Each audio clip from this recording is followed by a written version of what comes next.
Welcome to our channel. ఈ రోజు మనతో పాటు లైవ్ కాల్లో సిద్ధంగా ఉన్నారు చిత్తూరు జిల్లా మదనపల్లి నుంచి ప్రకృతి వ్యవసాయ నిపుణులు ప్రసాద్ గారు. నమస్తే ప్రసాద్ గారు. నమస్తే అండి. ప్రసాద్ గారు, మనకి తొలకరి జల్లులు మొదలవుతున్నాయి. సో రైతన్నలు ఏ విధంగా సన్నద్ధం కావాలి, ఎలాంటి పంటలు వేస్తే బాగుంటుందంటారు ప్రస్తుతం ఉన్న తరుణంలో?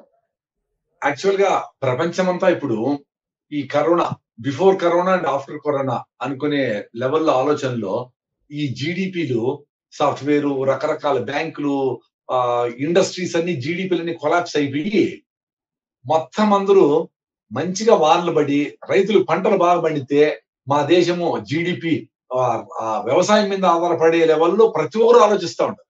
అవునండి. అంటే అల్టిమేట్ గా ఇన్ని కోట్ల మందికి ఆహారాన్ని తయారు చేసేది మేజర్ ఇండస్ట్రీ. దాని తర్వాతనే సర్వీస్ ఇండస్ట్రీ, రకరకాలవన్నీ మెకానికల్ ఇండస్ట్రీస్ అని దాని తర్వాతనే. సో వ్యవసాయానికి మాక్సిమం ప్రిఫరెన్స్ ఇస్తేనే లాంగ్ టర్మ్ లో ప్రతి దేశపు ఆర్థిక వ్యవస్థ నిలబడుతుంది అనేది పెద్ద పెద్ద శాస్త్రవేత్తలు చెప్తా ఉండే విషయం, నేను చెప్తా ఉండేది కాదు. సో ఇప్పుడు ఈ వర్ష ఆధారిత పంటలు పండే రాయలసీమ గాని ఎక్కడైనా గాని వాటికి చాలా ఇన్పుట్ తక్కువ, డబ్బులే అవసరం లే. ప్రాజెక్టులు 16,000, 20,000 కోట్లు పెట్టిన ప్రాజెక్టులు అవసరం లేదు, అంతంత నీళ్లు అవసరం లేదు. అంత నీళ్లు ఇచ్చి అంత ప్రొడక్టివిటీ పెంచాలంటే యూరియాలు, డిఏపిలు, దానికి 90,000 crores సబ్సిడీ, దానికి మళ్ళీ పెస్టిసైడ్స్ అదనంగా ఇన్ని చేసి అంత పండించే రైసులు, గోధుమలు కాకుండా సింపుల్ గా 4 వర్షాలు పండే వేరుశనగలు, కందులు, కొర్రలు, సామలు, ఆరికలు, ఇన్ని రకాల అద్భుతమైన పంటలు మనకు వర్షాధారితంగా పండుతాయి. కాబట్టి తొలకరి అనేది చాలా ఇంపార్టెంట్ మన దేశంలో. ఇప్పటికి కూడా ఓన్లీ 1/3, అంటే 3 ఎకరాలు ఉంటే 1 ఎకరానికే నీళ్లు ఉండాలి. ఇంకా 2 ఎకరాలు ఓన్లీ వర్షాధారితంగా పండే పంటలే ఉన్నాయి మన టోటల్ భారతదేశాన్ని చూస్తే కూడా. సో ఇప్పుడు మనకి ముందుగానే మాకు రాయలసీమలో అయితే వేరుశనగలు, అలాగే కందులు, ఇలాంటివి చాలా మేజర్, జొన్నలు, సజ్జలు, రాగులు, ఇలాంటివన్నీ మేజర్ పంటలు అన్నమాట.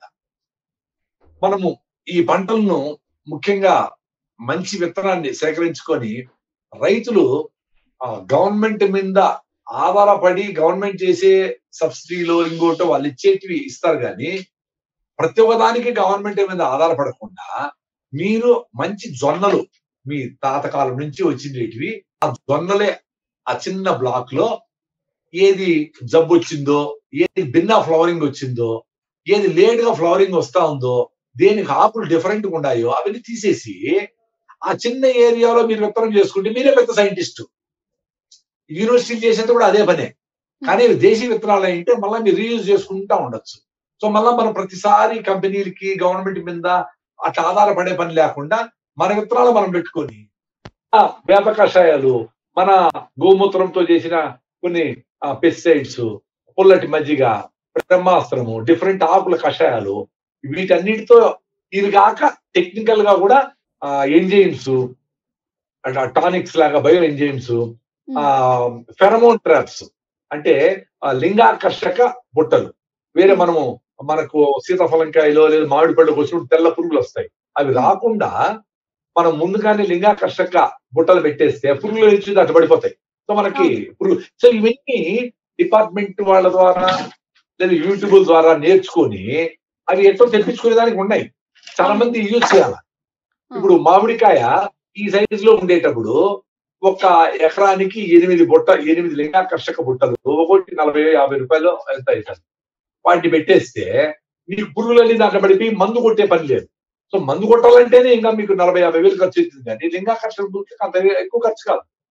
ఎన్ని రైతులు అర్థం చేసుకొని ఇంప్లిమెంట్ చేయాలి. ఒకసారి దాని అనుభవం తీసుకుంటే అందరూ లింగాకర్షణ బుట్టలు పెట్టి మందే పెస్టిసైడ్ కొట్టకపోతే మీరు కూడా మంచిగా ఆర్గానిక్ మామిడి పళ్ళు తినొచ్చు. మీరు 10 మందికి కెమికల్స్ లేని మంచి ఆహారాన్ని అందించినట్లయితే. ఇది చాలా ఇంపార్టెంట్. పెస్టిసైడ్స్ లేకుండా పండించుకునే దానికి వర్ష ఆధారిత పంటలే అందుకే ఎప్పుడైనా కానీ ఆరోగ్యకరం.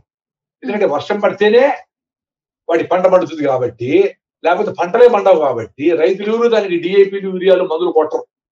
అదే మీకు నీళ్లు గ్యారంటీ అనుకోండి పంటలకి విపరీతంగా ఖర్చు పెడతాడు. ఎకరానికి మిర్చికి అయితే 15 నుంచి 20 సార్లు స్ప్రే చేస్తారు. సో వాటికి మందులకే దాదాపు 1,00,000 రూపాయలు ఖర్చు పెడతారు. ఈ మందులన్నీ పోయి పెస్టిసైడ్స్ అన్ని ఒకదాని మీద లేయర్ లాగా బాగా ఎండిపోయి మనం మిర్చిని అట్లే ఎండబెట్టి కడగం. వేరే కూరగాయలన్నా సాల్ట్ వాటర్ వేస్తాము, వెనిగర్లు అవునండి. వేస్తాము, ఏదో కడుగుతాం. మిర్చిని కడగము, డైరెక్ట్ గా కర్రీలో వేస్తాం. సో ఎండోసల్ఫాను, డైపర్మెథ్రిన్, మోనోకోటోఫాస్, అసిఫేట్, డైథేరియం డైరెక్ట్ 45 గా అన్ని కలిపి లోపలేసుకుంటున్నాం. మన కర్రీ తయారైంది. సో మనం కడగం కాబట్టి. సో వీటి నుంచి మన ఆరోగ్యం కోసం కాపాడుకునే దానికి రైతులు ఆహారం తయారు చేసేది ఎంత ముఖ్యమో, కెమికల్స్ లేని ఆహారాన్ని తయారు చేసేది కూడా అంతే ముఖ్యం. కొన్ని రకాల వెజిటబుల్స్ కానీ, కొన్ని రకాల ఫ్రూట్స్ కానీ కొన్ని సీజన్స్ లో రావు. హ్మ్. ఇప్పుడు ఎక్కడో పండే కివి ఫ్రూటో, ఇంగో ఫ్రూటో మనకు అవసరం లే. హ్మ్. మనకు మండుతా ఉండే ఉసిరికాయలు, మనకు మండుతా ఉండే సీతాఫలంకాయలు, పనసకాయలు, జామకాయలు, సపోటా కాయలు ఇవన్నీ ఏ సీజన్ లో వచ్చి మాయమైపోతాయో, ఆ సీజన్ లో మీరు అట్లీస్ట్ నెలలో 10 రోజులన్నా సాయంత్రము అదే ఫుడ్ తినాల. ఒక 10 హ్మ్. పనస తొనలు తినేయాల. అదే నైట్ డిన్నర్. ఒక 4, 5 మామిడి పళ్ళు తినేయాల. అదే పూట డిన్నర్. సీతాఫలంకాయలు పెద్ద బుట్టికి తెచ్చుకొని పెట్టాల. రిచ్‌నెస్ అంటే అది. మంచి సీతాఫలంకాయలు బాగా కళ్ళు తెరిసిండేటివి. రూ. 20 గాని ఓ ఫ్రెండ్. అది తెచ్చుకొని హ్యాపీగా అరగంట కూర్చొని తినేది రిచ్‌నెస్.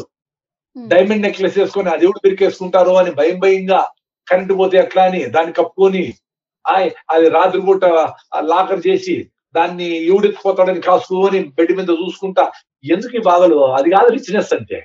హ్మ్. రిచ్‌నెస్ అంటే నేచర్‌తో కలిసిపోయేది. సాయంత్రం అట్లా గాలి కొడతా ఉంటే ఎంత రిచ్‌నెస్ అది.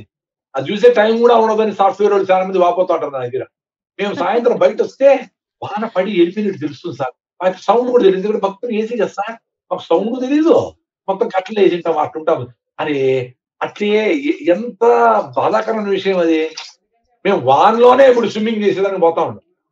ఎక్కడ కాలువలో పడితే అక్కడ కాలువలో 2:30 సేపు కొండలెక్కినాం. అవును. నేను 8 కిలోమీటర్లు రన్నింగ్ చేసి ఫేస్‌బుక్‌లో పెట్టా. 8 కిలోమీటర్లు. ఆహా! ఎంత లైవ్లీగా ఉండాలి యంగ్‌స్టర్స్ పిల్లలు. హ్మ్. ఎనర్జీ లేకుండా స్విచ్ ఆఫ్ చేయని గాని కొట్టుకుంటా ఉంటారు. నువ్వు ఆఫ్ చేయి, నువ్వు ఆఫ్ చేయి అని.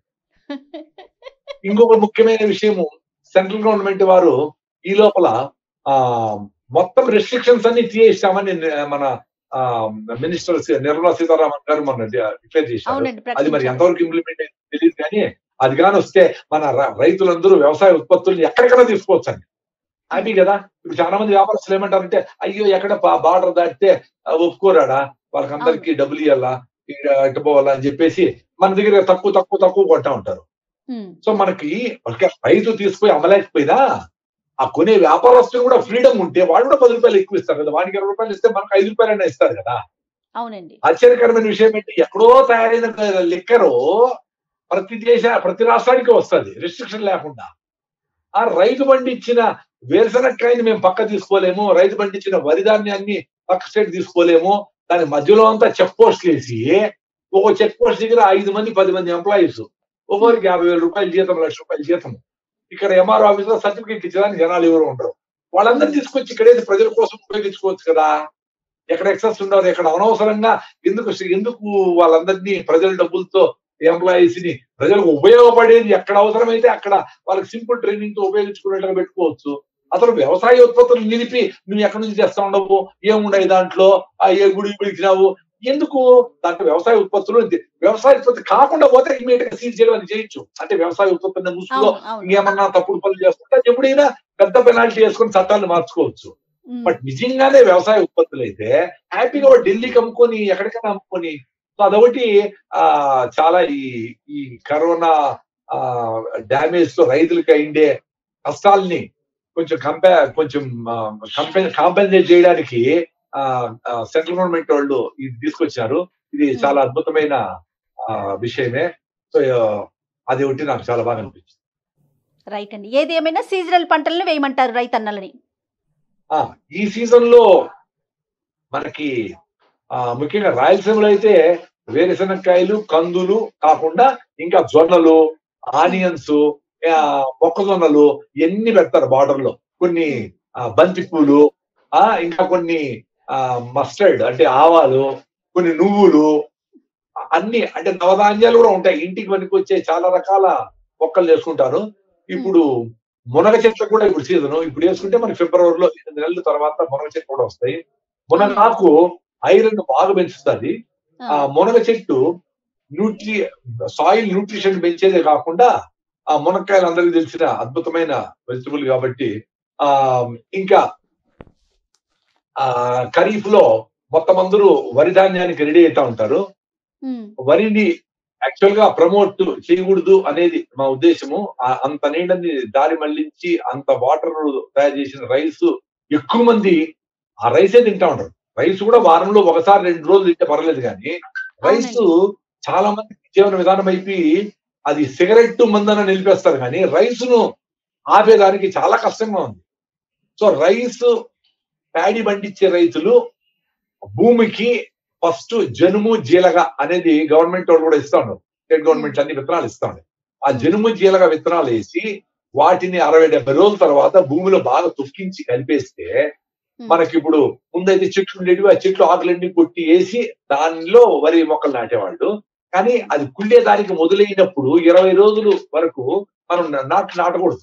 అంటే నీళ్ళలోకి వేసినాక అప్పుడు మీరు నార్లు పోసుకొని ఆ నార్లు 20 రోజుల తర్వాత నాటుకుంటే నైట్రోజన్ డెఫిషియన్సీ లేకుండా ఉంటుంది. అప్పటికప్పుడే తొక్కి అప్పటికప్పుడే నార్లు నాటితే ఎల్లోగా నైట్రోజన్ సిఎన్ రేషియో మెయింటైన్ అయ్యేటప్పుడు ఆ మొక్కల నుంచి నత్రజని తగ్గిపోయి వీక్ అయిపోతాయి. మళ్ళా రికవర్ అయ్యేదానికి టైం పడుతుంది. కాబట్టి అందరూ మీరు ఆ జనుము జీలగ విత్తనాలు వేసుకొని ఇమీడియట్ గా ఇప్పుడు 4 రోజుల తర్వాత దాన్ని భూమిలో తొక్కేసిన తర్వాత అప్పుడు నార్లు పోసుకొని దాన్ని 20 రోజుల తర్వాత నాటుకొని తక్కువ నీళ్లతో ఆరుతూ పారుతూ ఉండాలి. వరి మంచి పంట రావాలంటే ఆరుతూ పారుతూ ఉండాలి. ఎక్కువ నీళ్ళు ఇంత ఎత్తు పెడితే ఆ నీళ్ళన్నింటినీ ఈ ప్లాంట్ ఎనర్జీ అంతా సరిపోతుంది. ఆ నీళ్ళని ఆ తోడి బయట పోసేదానికి ట్రాన్స్పిరేషన్ కి ట్రై చేస్తా ఉంటుంది. ఎక్సెస్ నీళ్లు ఉన్నాయని చాలా బాధపడతా ఉంటుంది ప్లాంట్. సో తక్కువ నీళ్ళల్లో పట్టిస్తూ 100 మొక్కలు ఉండే దగ్గర 75 మొక్కలు మాత్రం వేస్తే గాలి సూర్యరశ్మి బాగా తగిలి మీకు మంచి పంట వస్తుంది. అందులో హై ఫైబర్ అంటే నవరా బియ్యం గాని, సిద్ధసన్నాలు గాని, బైరోడ్లు గాని, మైసూర్ మల్లిగే ఇలాంటి ట్రెడిషనల్ రైస్ వెరైటీస్ ని నారాయణ కామిని ఇలాంటి వెరైటీస్ ని వేసుకొని ఈల్డ్ కొంచెం తగ్గినా బియ్యం రేటు బాగుంది కాబట్టి అది తక్కువ తిన్నా మీకు ఫైబర్ ఎక్కువ ఉంటుంది కాబట్టి అన్ని న్యూట్రియంట్స్ అలాంటి పాలిష్ పట్టని బియ్యాన్ని తింటే కూడా మంచిదే. సో ఇలాంటి పద్ధతుల్లో మనము ఏ రకంగా వ్యవసాయం చేస్తా ఉంటుంది. బూడిద చల్లి ఎట్లా మనం పురుగులు కంట్రోల్ చేసుకుంటా ఉంటుంది. మనకి ఇంట్లో ఉండే ఆవు గోమూత్రము, గోపేడ, అలాగే చిన్న చిన్న వేప కషాయాలు, రకరకాల వావిలాకు, రకరకాల మన పొలంలోనే దొరికే ఆకుల కషాయాలతో ఎలా ఫర్మెంటేషన్ చేసుకొని స్ప్రే చేస్తా ఉంటుంది. ముఖ్యంగా మొక్క ఆరోగ్యంకి వస్తే ఆ మొక్క ఇప్పుడైతే మనం ఇంత ముందర మాట్లాడుతున్నట్లు కరోనాకి ఎట్లయితే మన రెసిస్టెన్స్ రావాలా, ఇమ్యూనిటీ పెరగాలనుకుంటున్నామో మొక్క కూడా చిన్నప్పటి నుంచి ఆరోగ్యకరంగా వస్తే దానికే రిపెల్లెంట్ చేసి జబ్బును తట్టుకునే శక్తి దానికే వచ్చే అట్లా మనము పంటలు పండించుకోవాలి. ఓకే, రైట్ అండి. Thank you so much Prasad గారు. లైవ్ లోకి వచ్చి చాలా విషయాలు చెప్పారు మాకు. థ్యాంక్ యూ అండి. నమస్తే.